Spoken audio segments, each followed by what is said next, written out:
Tough. We're going live. All right, guys. On this week's The Disney Crush Podcast, our show is so underrated.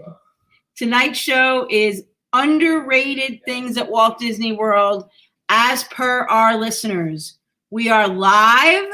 This is going to be an unedited show. We're live streaming on YouTube and Facebook. We're very excited about this. We're a little nervous because everybody in my house is making noise right now. Well, that's the way it's supposed to be. See, this is natural. Okay. So on this week's show, we are going live streaming, like Tony Ann said, and we have some news. We have the good, the bad, and the ugly of Facebook, and our main topic is going to be underrated. And all the listeners, our friends, have told us what their underrated things are in Disney World. So this is episode 134 of the Disney Crush podcast.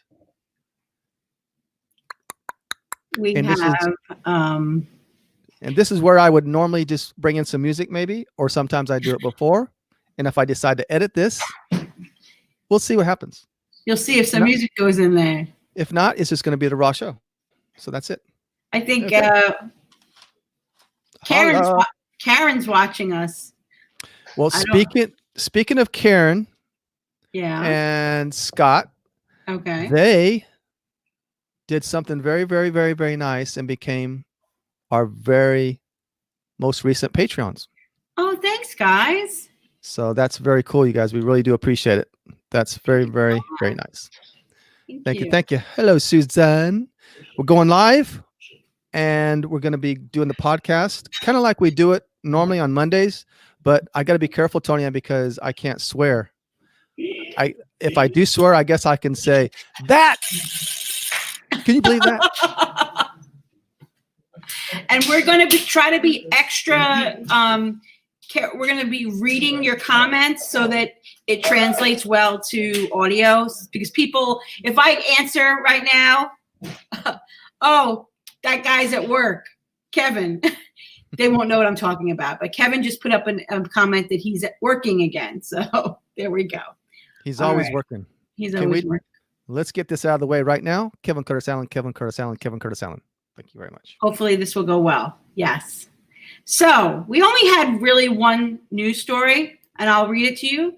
I'm going to put this up. This comes from ABC, which is owned by Disney. So hopefully this now is accurate because ABC put this story out that Walt Disney World will be presenting its plans for reopening after being shuttered. They said shuttered since mid-March. Why not say after being closed?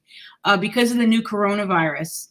Walt Disney World will be presenting its plans for reopening to the Orange County Task Force on Wednesday. So that's tomorrow if you're watching the live stream. The Orange County Mayor Jerry Demings. If Demings signs off on them, the plans will be sent to Governor Ron DeSantis for approval. With 77,000 workers, Disney World is Central Florida's biggest employer. And last week, they allowed third-party businesses open at Disney Springs Dining and Shopping Complex. All workers and visitors older than 2 at Disney Springs must wear masks and are temperature checked at the entrances to keep anyone with a temperature greater than 100.4 or 38 degrees Celsius for people from the Isle of Wight. You're not allowed in if your temperature is high. And we have discussed that. Now, crosstown rival Universal did share its plans to reopen. Universal's plan currently is to reopen to a select few invited people on June 3rd and then open to the public on June 5th. So we will see what Disney's reply to that is. Our friend Uli wrote a very well thought out Facebook post today. And I think that may have to be the good of Disney, of Facebook tonight. Yeah. And we can discuss it a little bit further, but I think we need to talk about that. But I don't know if you want to give me an intro. For Facebook, are we going to get right into Facebook? No more news? I only had the one news story. Interesting. Did you have more news? Mr. Youngward, where'd you go? He went away. What did you do, David? Are you coming back? I'm a little nervous. I'm back. Hello. Do you hear me? Yes, I hear you now. Is there anybody there? Is there anybody there? Apparently there's 10 people here. Uh-oh. I'm nervous, guys. On this week's The Good, the Bad, and the Ugly of Facebook. Bing!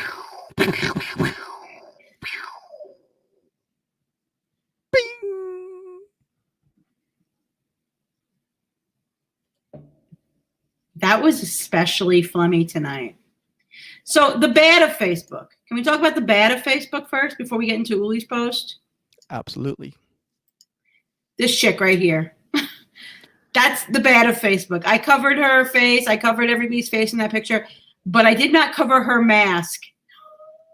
Her lace doily mask that she wore to Disney Springs on opening day proudly and posted on Facebook and walked right up to Josh D'Amaro and took a picture with him with that mask, her lace doily.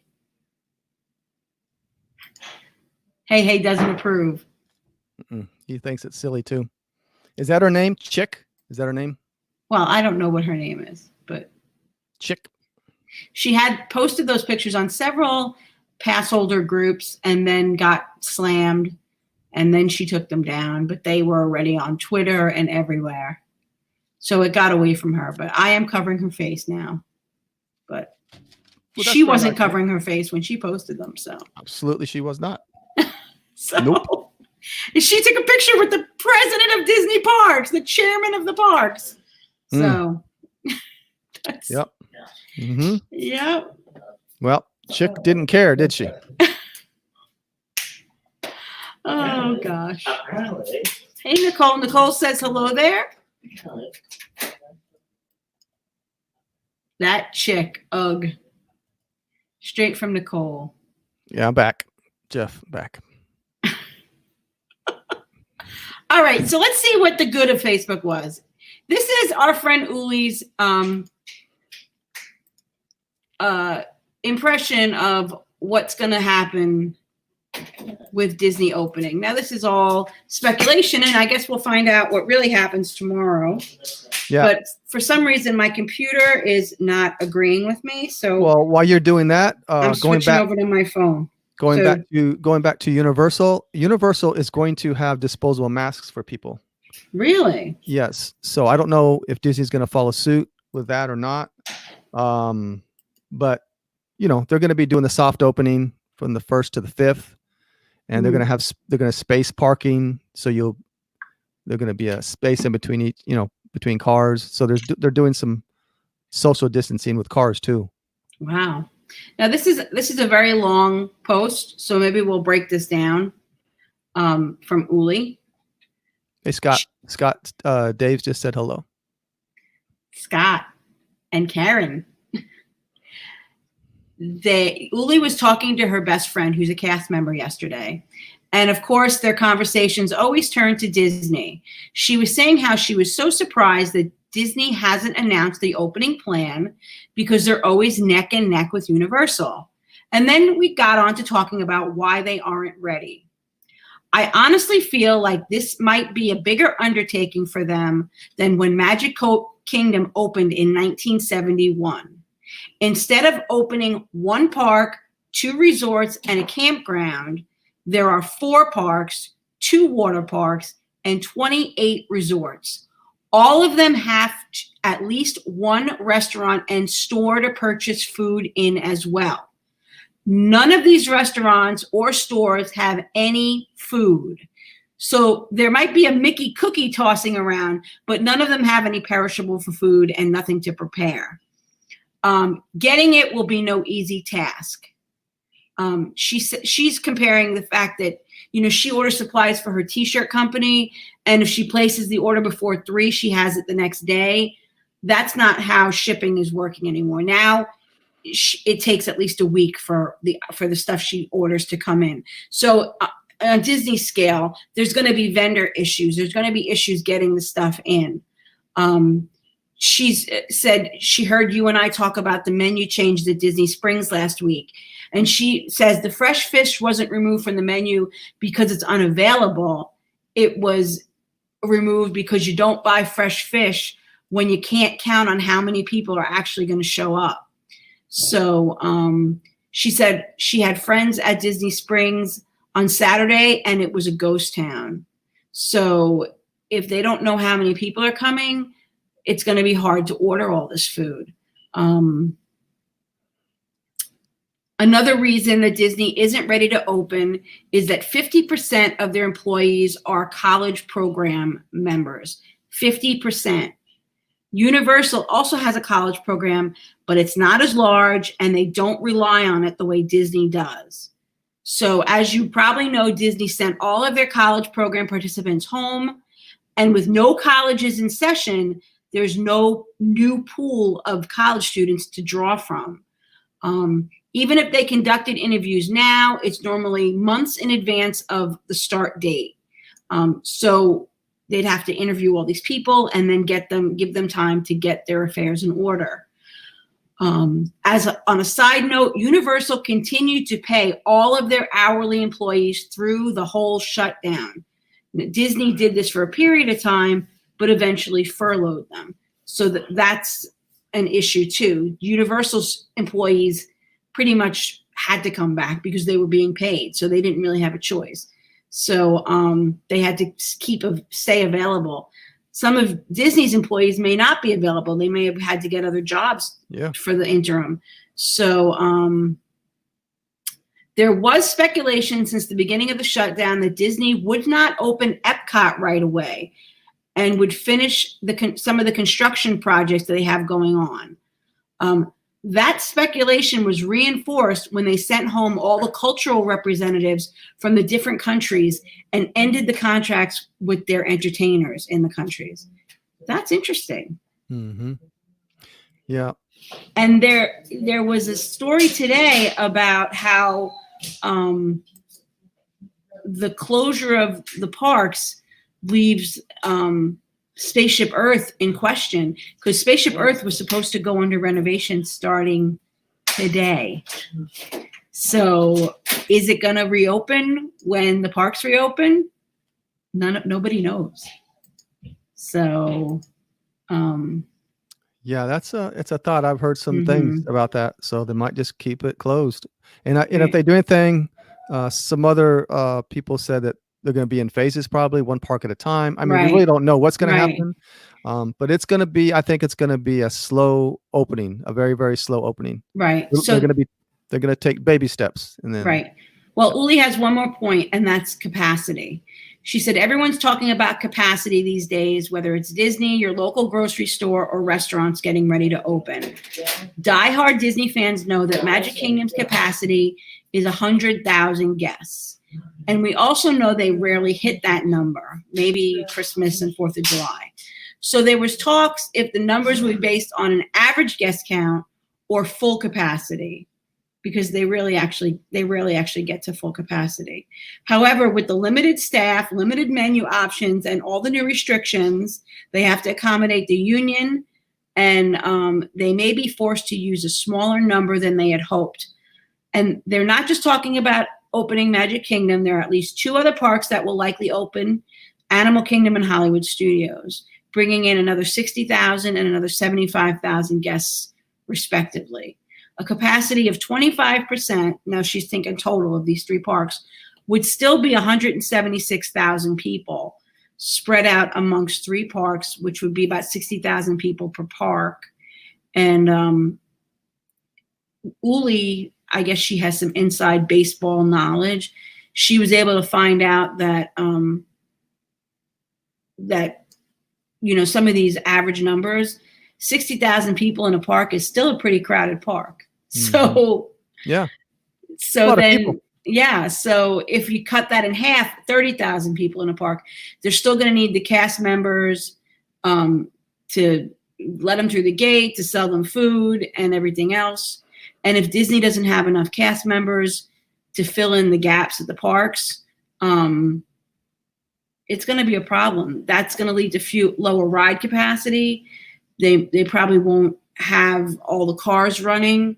So there's a lot more to think about with Disney than there is with Universal. So Now, I are they think open? some of the restaurants will remain open. I mean, will remain closed. I'm sorry. It's possible that the dining options will be limited. I don't know. Yeah, I don't know.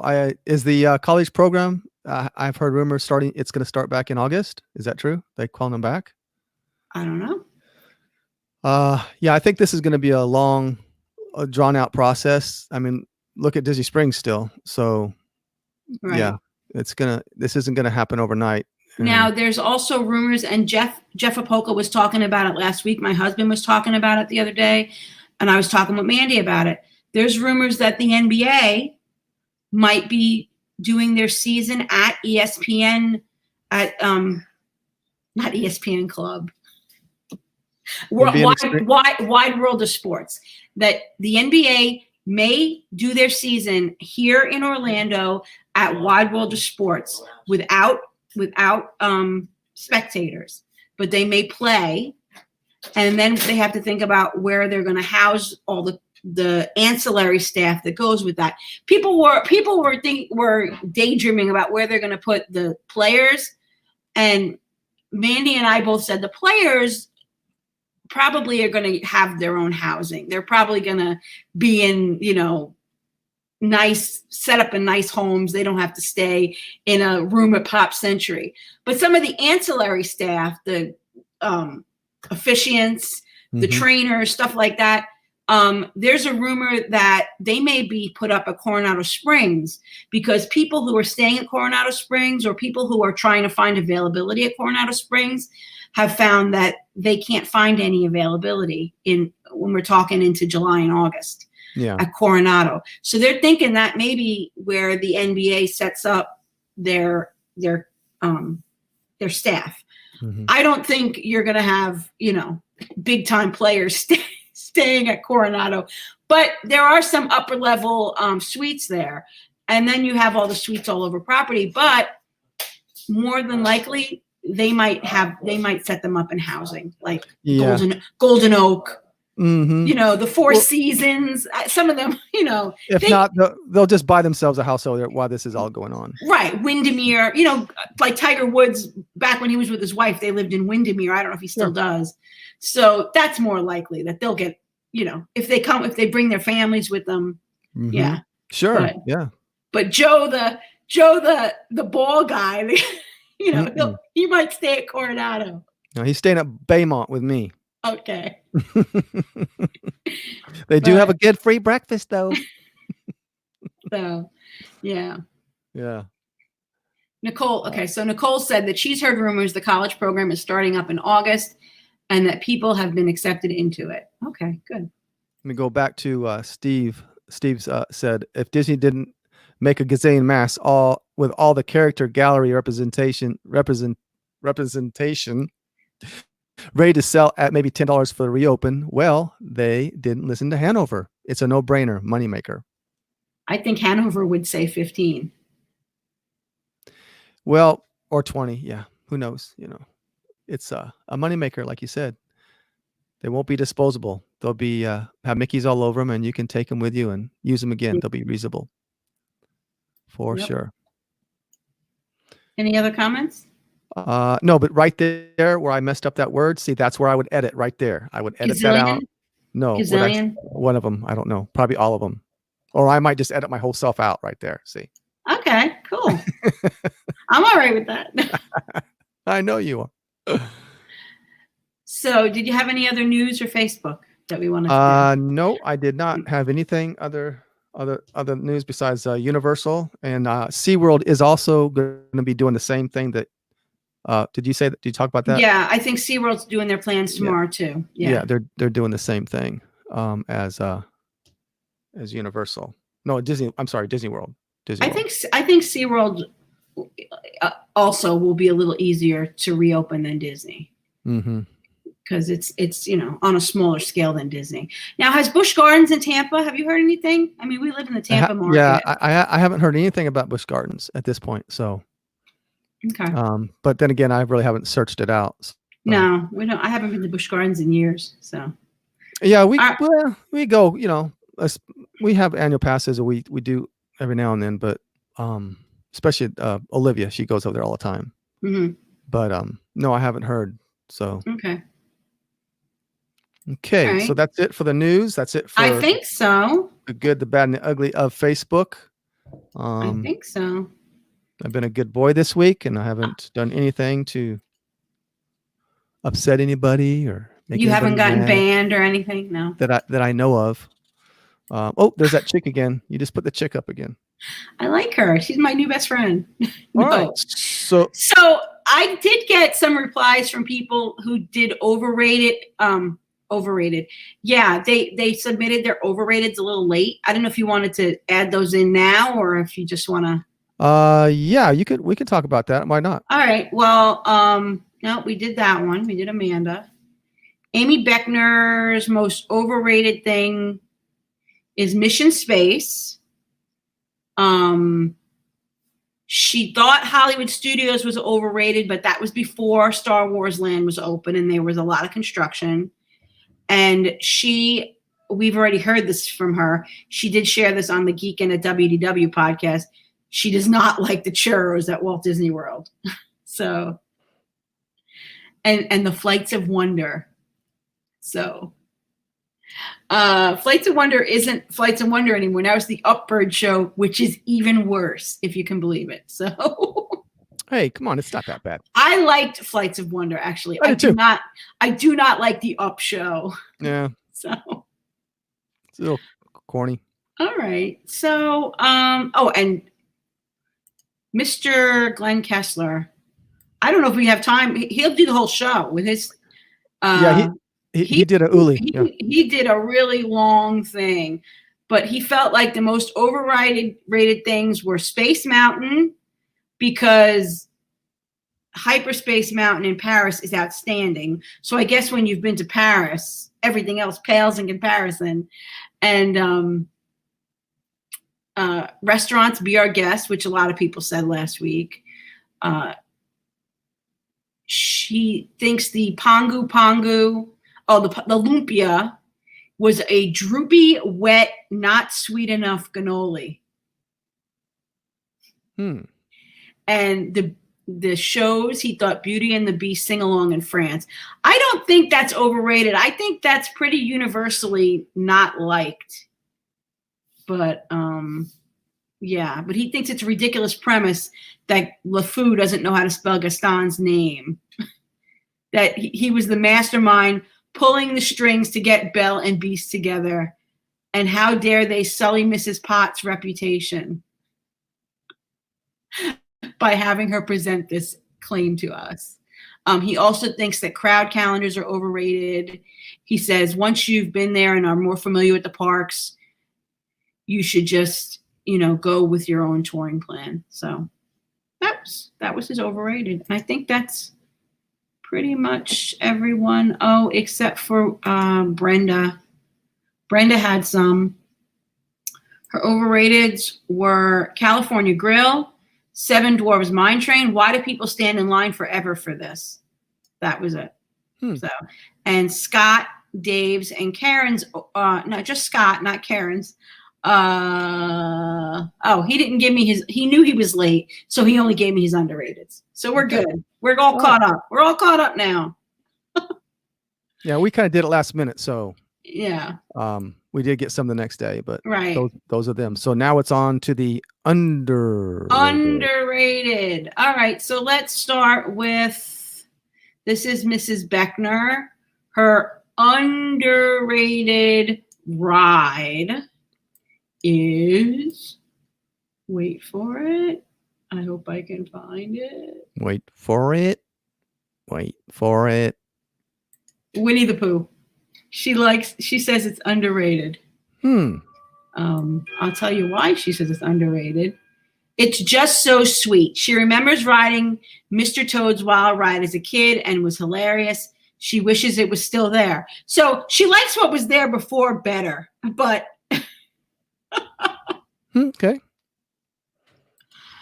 A lot of people said your park, Dave, Animal Kingdom, was amazingly underrated. It's Okay. amazing, like a huge zoo with a theme park woven through it.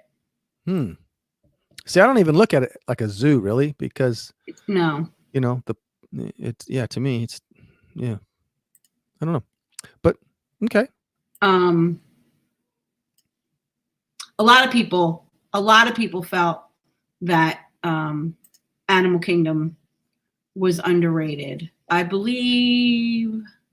I just don't think that a lot of people, when they're going over there, that's kind of like on a back burner. Like they're going to try to get to Magic Kingdom, maybe Epcot, and the Animal Kingdom and Hollywood Studios are kind of little. This was a couple years ago. We're kind of on their back burner. You know, if they get to them, they get to them, but they're not. It's just, But now that with Pandora and everything that's going on, and what they've done with the Tree of Life, and oh my gosh, just everything over there, it is. It's a phenomenal park. And everybody, this is another thing that always bothered me is they always say it. It does get very, very hot here in the summer, and they always say, "Oh, Animal Kingdom's the hottest park. It's Animal Kingdom hot. Yeah. It's hot because it's in a crater, and it gets hotter there." And I just don't see it. To me, there's so much shade over there. There's so many plants and stuff around. The only thing that it could do is inhibit some wind, maybe. Right. But other than that, I don't see it. I mean, Epcot to me. What's his face? Tom Ellison. What's his face? He said that Animal Kingdom is people's fourth wheel, but he likes it. He says he thinks it's a beautiful park. So now, see, Tom, if we were doing this on a regular podcast, I probably would have edited that out. Why? I don't know. What's his face? I don't know. That's just something I might have just taken. Oh, because I called him what's his face? Yeah. Tom maybe. Ellison, what's his face? Yeah. But now it's out there. See, I can't believe you just called him what's his face. And you're a real, He just removed his Patreon support for us. No, but he says that it's his favorite. That Animal Kingdom is his favorite. Really? So yeah, there were other people that said that too. I can only bring up so many comments at a time, so we'll see when we get to other people what they said. But Tom likes the classics, like the Carousel Progress. Where'd it go? Carousel Progress. I have to agree with Tom. It's one of those things. I don't know. It gives you all the feels, It's got some history behind it. And yeah.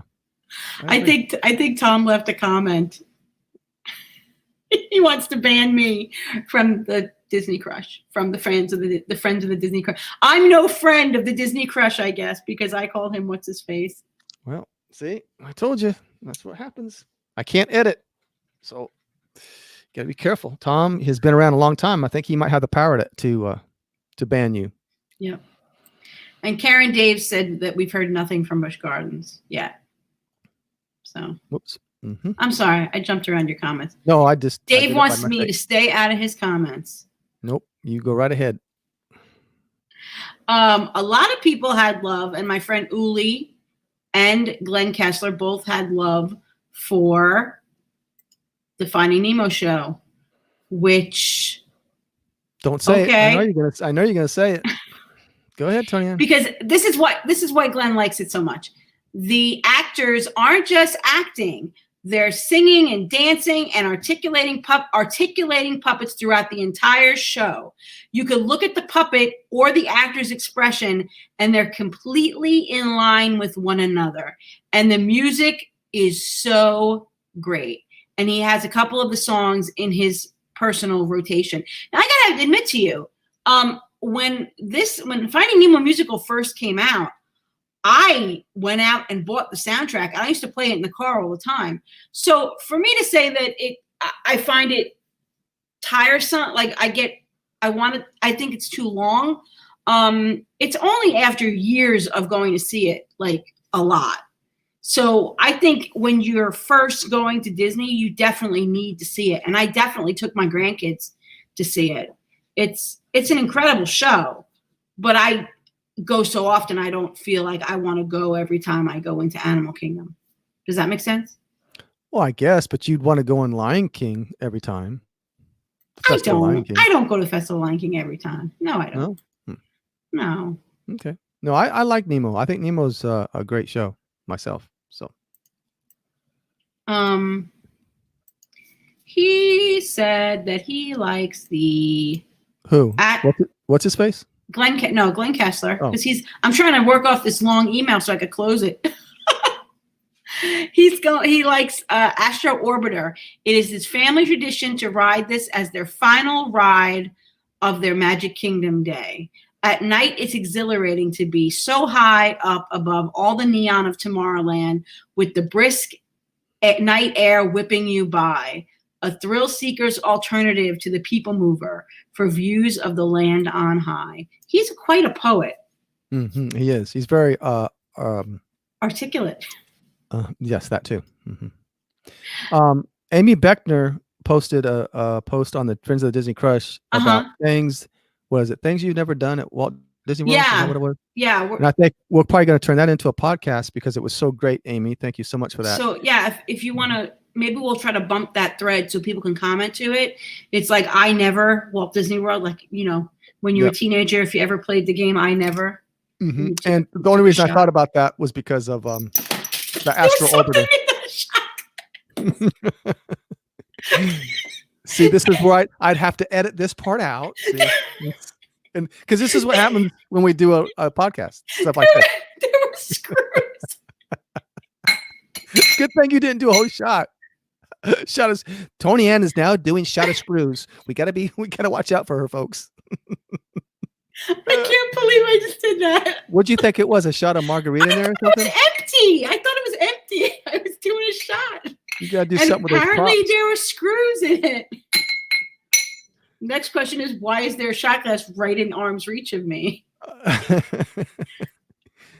That's what I've never done Astro Orbiter. So when we get to that one of these days and talk about that kind of stuff, that's one of the things I've never done. Right. Miss Uli says that the Hall of Presidents is underrated. The Hall of Presidents is iconic. It's amazing when you think about the animatronics. That's a terrible picture, but you really can see the difference between the old sculptor that used to make the presidents, and the person that took over his job. Because I don't care what you think about our president today, that is a terrible animatronic. That doesn't look anything like him, but that's just my opinion. Yeah, a lot of them look really good, but he does not look. No, he doesn't look like him. I think they did that on purpose, maybe. Yeah, I don't know, but okay, we're gonna get him. I don't know. So we got Hall of Presidents with Uli.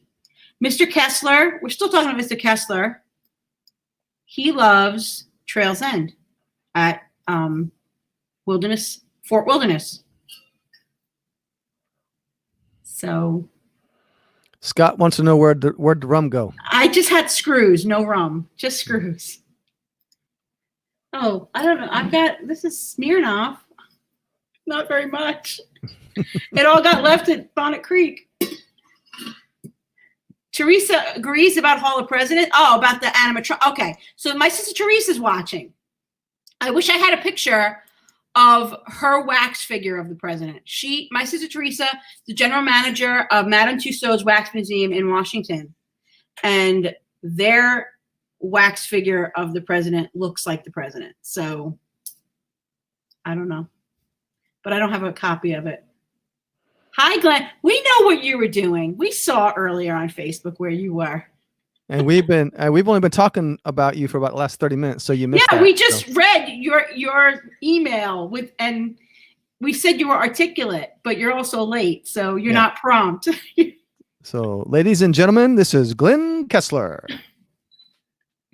Now, I saw Nicolette's watching. Nicolette said that her underrated is the Muppets 3D. And I think Kessler liked that too, if I remember correctly.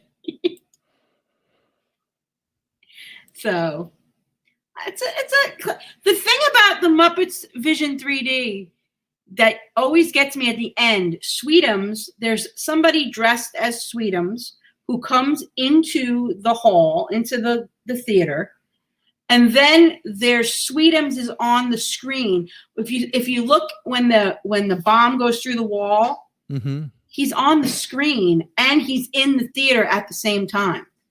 Somebody needs to. That's bad show. You can get that fixed. Should we call somebody and get that fixed, Tony? I don't know. So, all right, underrated. Scott Daves says Hoop-de-Doo review, which is very funny because last week somebody said they thought it was overrated. I'm not going to say who because I don't want Scott not to like me.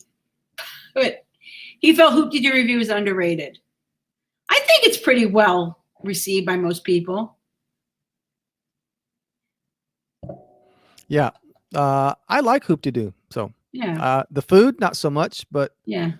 I mean, it's a little, like you said, it's a little it's the quirky. same food that Glenn likes at Trails End. It's the same food. Yeah. We used to go to Trails End for breakfast quite a lot when we used to stay at Fort Wilderness more often. It's a really good value if you're paying out of pocket. Mr. Daves, no accounting for taste. He's got a beautiful wife, so he's got good taste in one regard, but he likes the blue milk. I just don't like the blue milk. I also don't like that picture myself, so I'm taking it down. The unlimited drinks. Oh, yes, at Hoop-de-Doo review, Mrs. Daves, Karen says there's unlimited beer, wine, and sangria. Yippee! And that is a plus. That definitely is a plus. So, all right. Mrs. Bond, Amanda Bond, said one of her underrated things is using snack credits for breakfast. I think using snack credits for breakfast is very smart use of the dining plan. I myself, I knew I didn't like Kessler.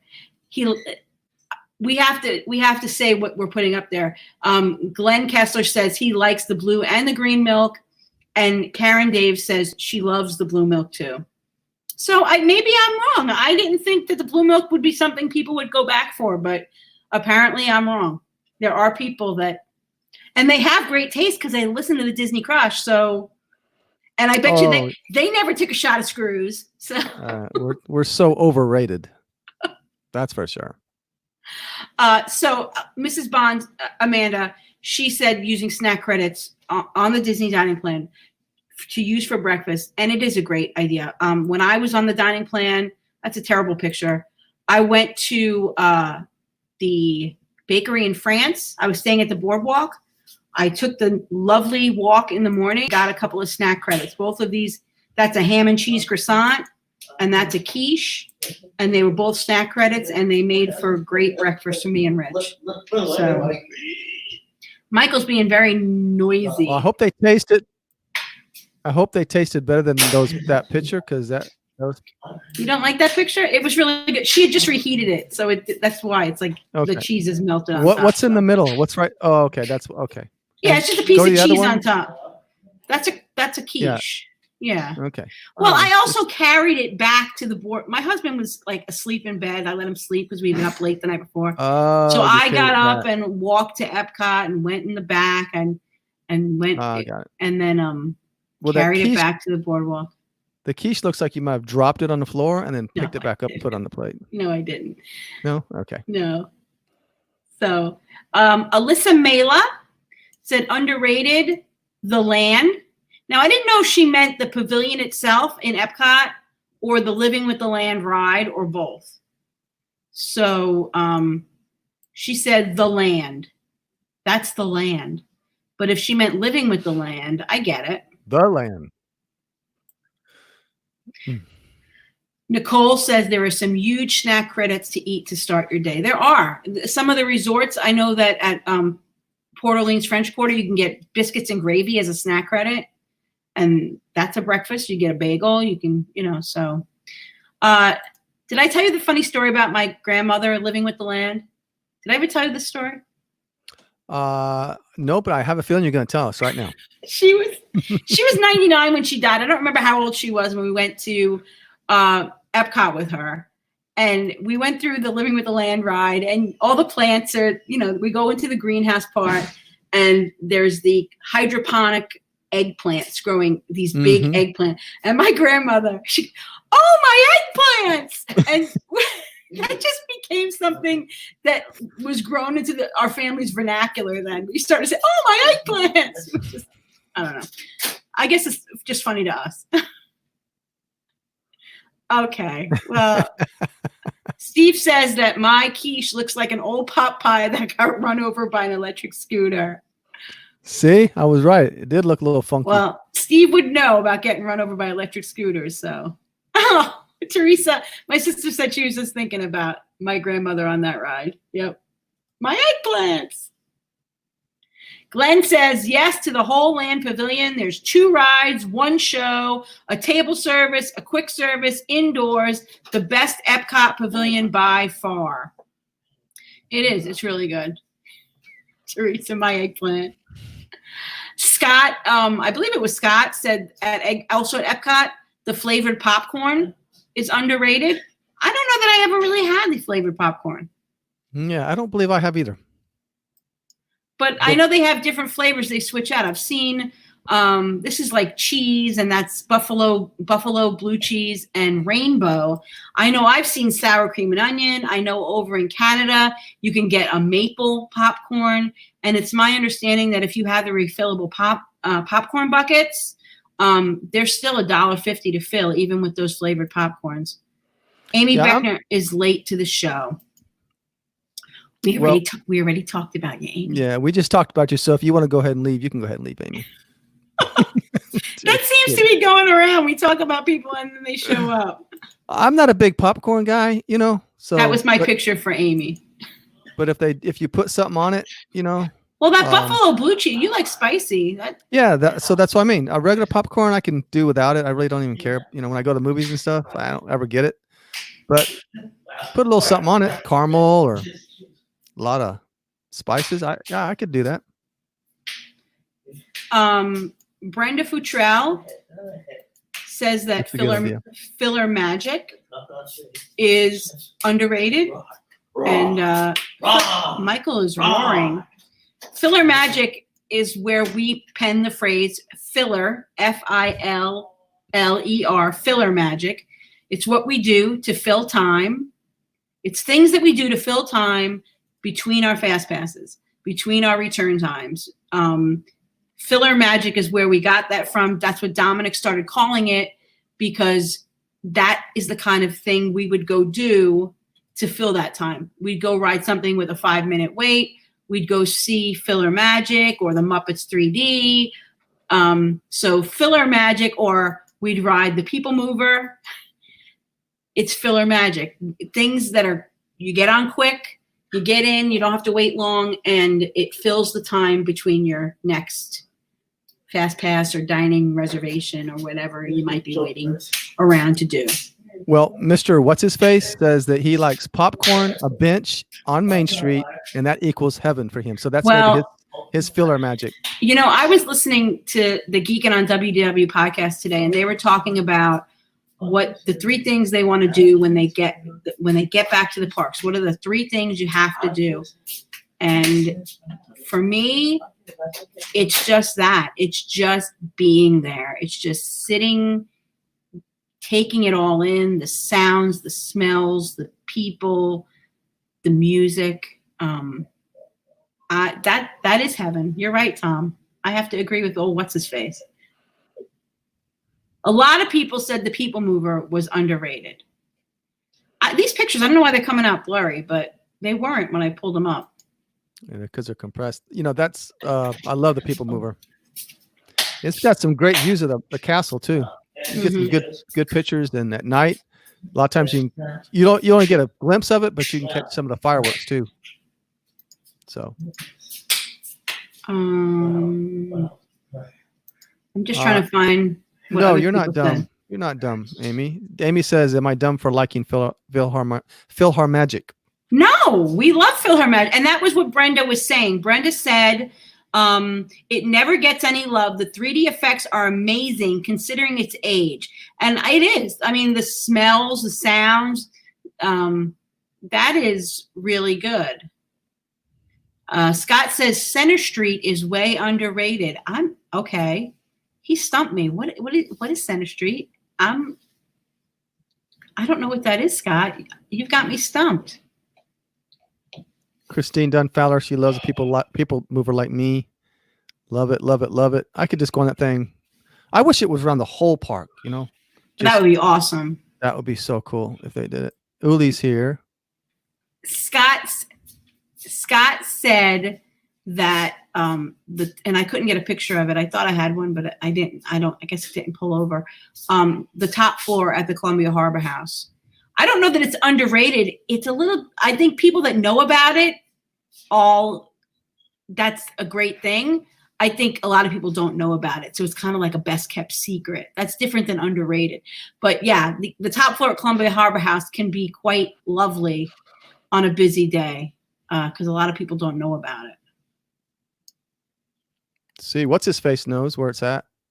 I'm sure. He said it's intersects Main Street. Scott Dave said it's off Main Street where the music lessons are quiet.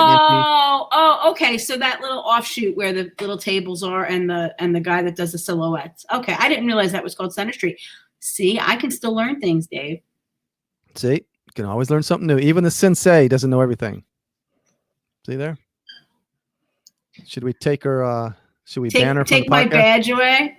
Should we ban her because she didn't know where it's dinner? We got Alyssa's. Tom says that underrated is any Marvel at Walt Disney World. I guess he thinks that people are against the integration maybe of like Guardians at the parks in Walt Disney World. We're so limited by this contract with Universal that we can only get some of the Marvel. So we got Guardians, and I'll take Guardians. I'm happy with it. And then they'll put them on the side of a monorail here and there. She's only been doing shots of screws. She's okay. She's all right. But the monorail is not when the Marvel characters, the Avengers or the Black Panther are on the side of the monorail cannot go through Epcot. That monorail that has the wrap on it with the Avengers can only go through like the resorts. That's how they get around the legality of having the characters in a park. So that Epcot monorail actually goes into the park and back out, so that Epcot monorail cannot be wrapped with Marvel characters. Now you know. Auntie Judy says Olivia's at Old Key West is underrated. I think it's a hidden gem.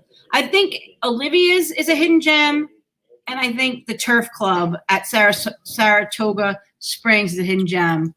But I don't know that they're underrated. I think people just don't know about them. I think people that go there actually like them. There are some Disney vloggers and podcasters that don't like the Turf Club lately, but we do. So I think Alien Compass is underrated. Yeah, it is. Uli says that's pretty specific about the monorail. They're trying to keep Avengers out of the parks so they don't get Universal mad at them. Yeah, I think the Alien Compass is underrated. I've had some lovely meals at Alien Compass, and I've heard the same people that don't like the Turf Club lately totally don't like Alien Compass. They say it's the absolute worst restaurant at Walt Disney World, and I do not agree at all. I think Ale and Compass is downright lovely. If you go there for a quiet lunch as a respite from the parks, or if you go there for a quiet dinner, just if you can't do character meal. I can't anymore. The character meals every night and the having the servers come and throw me ketchup and having, somebody playing a ukulele in my face. It's great a few nights of your vacation, but I also enjoy a quiet meal every couple of days where people aren't, throwing ketchup in my face. So, okay. Tom says there's so much they can't do. The Avengers, the X-Men, and the Fantastic Four can't be in the parks. Yeah. That contract with Universal, they need to find a way to get out of it. I don't know. Well, we got Oswald back, so that is true. we did get Oswald. So that is true. Took them a long time, but they finally got him. Did you had me post that picture. Was there a reason you wanted me to put that picture in?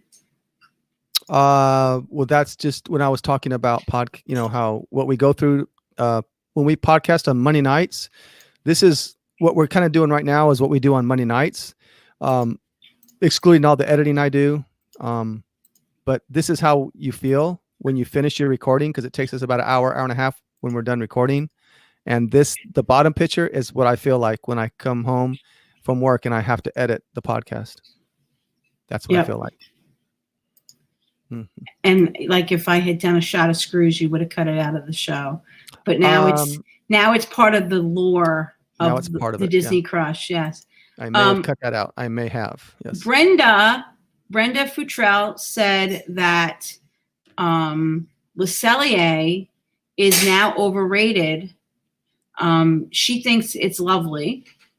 And I remember, back 15 years ago, Le Cellier was the hard to get reservation. You couldn't get in there. It was one credit for a steak in a park, and people clamored to get there. They booked it 180 days, and to get a reservation at Le Cellier was a big deal.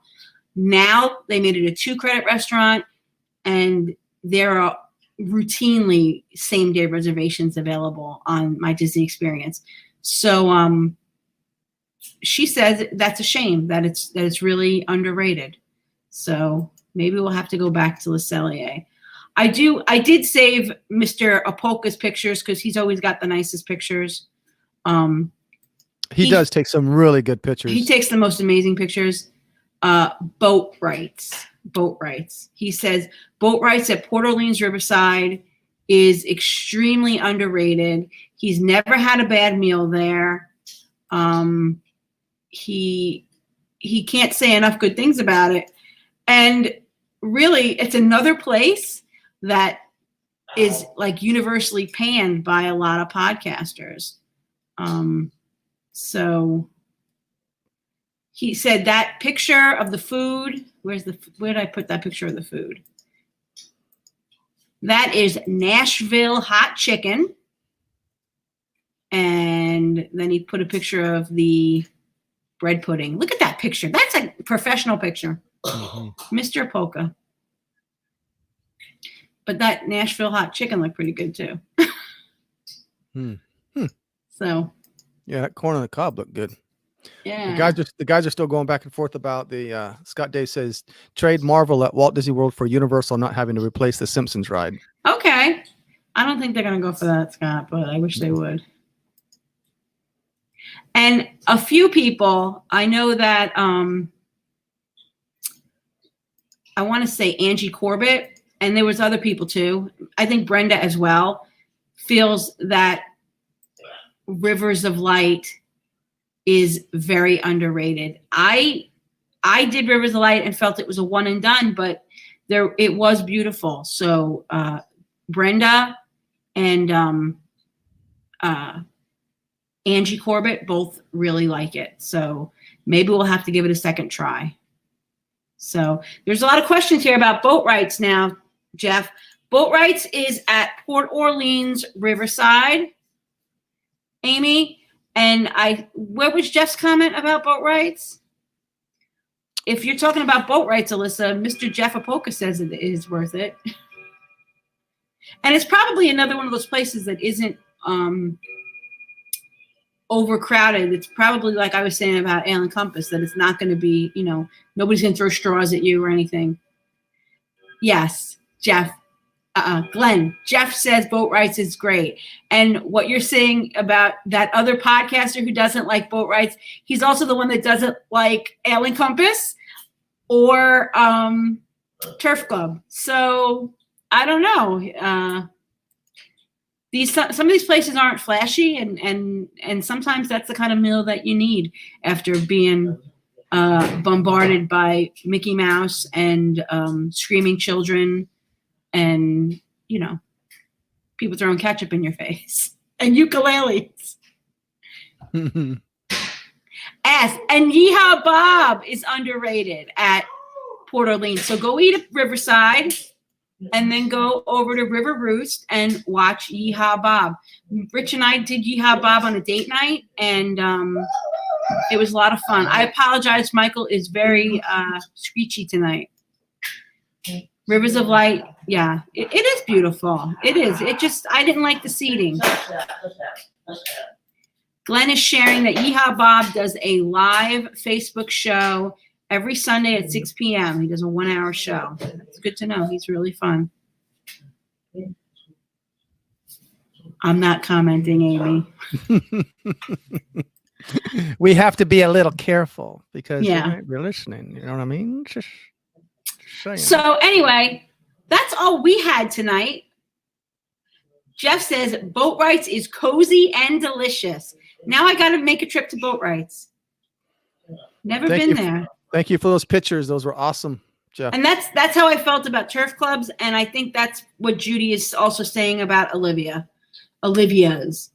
So there are some good restaurants at Disney in the resorts that don't get a lot of love. Another one I've heard a lot about lately is Sebastian's over at Caribbean Beach Resort. I have never been there. I had never been to Shutters, which was what it was before, but I've heard good things about Sebastian's, and hopefully when Mandy comes on our show next, I guess in 2 weeks, because we're going to do a show on a resort every month, we'll talk about Sebastian's, because we're going to talk about Caribbean Beach Resort when she comes back to the live stream. So I can't wait to hear more about it.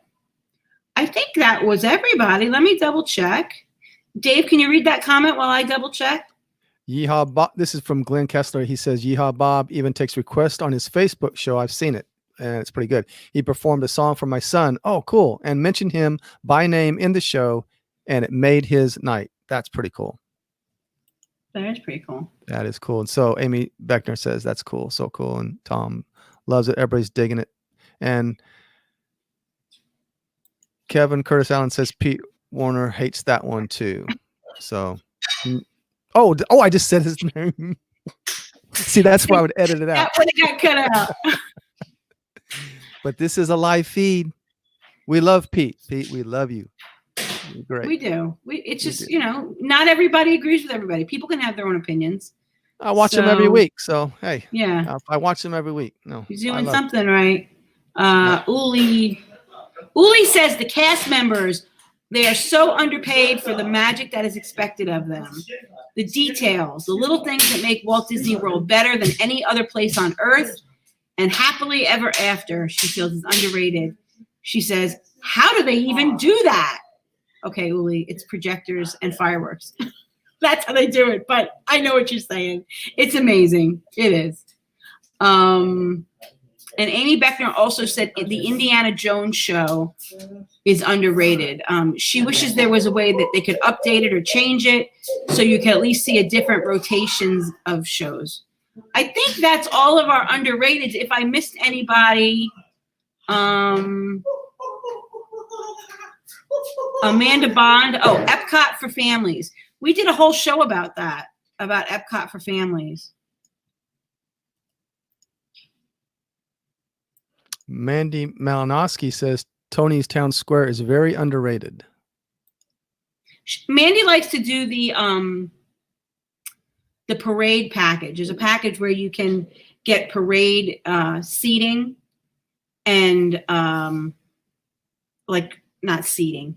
You get preferred viewing area for the parade, and it's a dining package where you get an appetizer, an entree, and a dessert, and then you get the preferred viewing area. You go at like an off time for lunch, or I think, and then you get to be in the hub for the parade. So. And Karen agrees with Mandy for the parties. So those must be underrated. I think that's everything, guys. Unless you had any more comments, Dave. I don't know. I don't see any more comments. Kevin.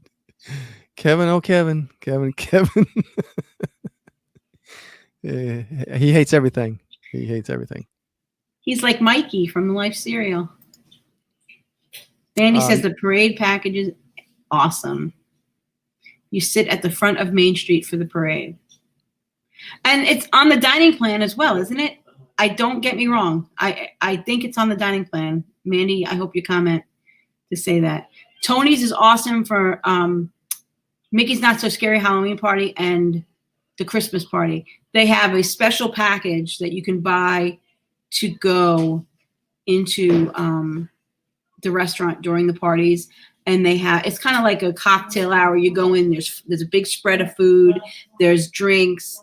And now does that, Scott, does that include special viewing for the parade at the parties? I'm not sure. Let me know. And you did say it's one dining credit, right? One dining credit for the parade package at Tony's Town Square. So thank you, Mandy. And Amy's gonna book it. So just call Mandy and she'll book it for you. All right. Okay. Mandy says do it. Gotta do it.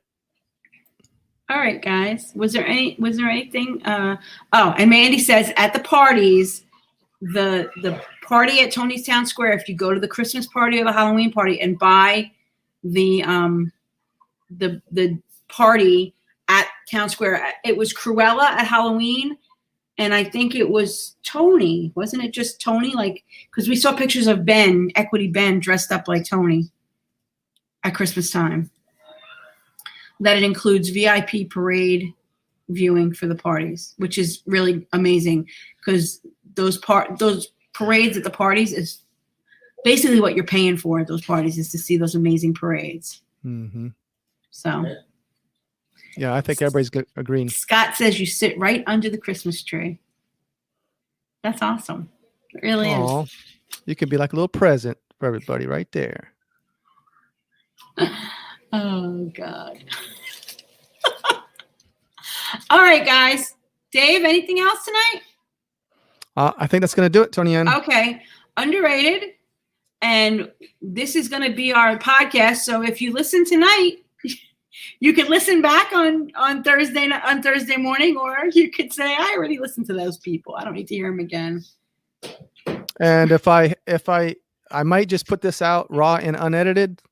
But if I have some time, I may put some intro music in, some outro music in, and maybe do a little editing just to kind of show you guys what we do and all that kind of stuff. Yeah. So you guys were all a part of it, and it's been cool. And if not, we'll just stick it out as a raw, unedited one like we do the live shows. And for those who didn't get to watch it live tonight, they can listen to it, just the audio only. Yeah, so, if you joined late, you can listen and Steve back. says,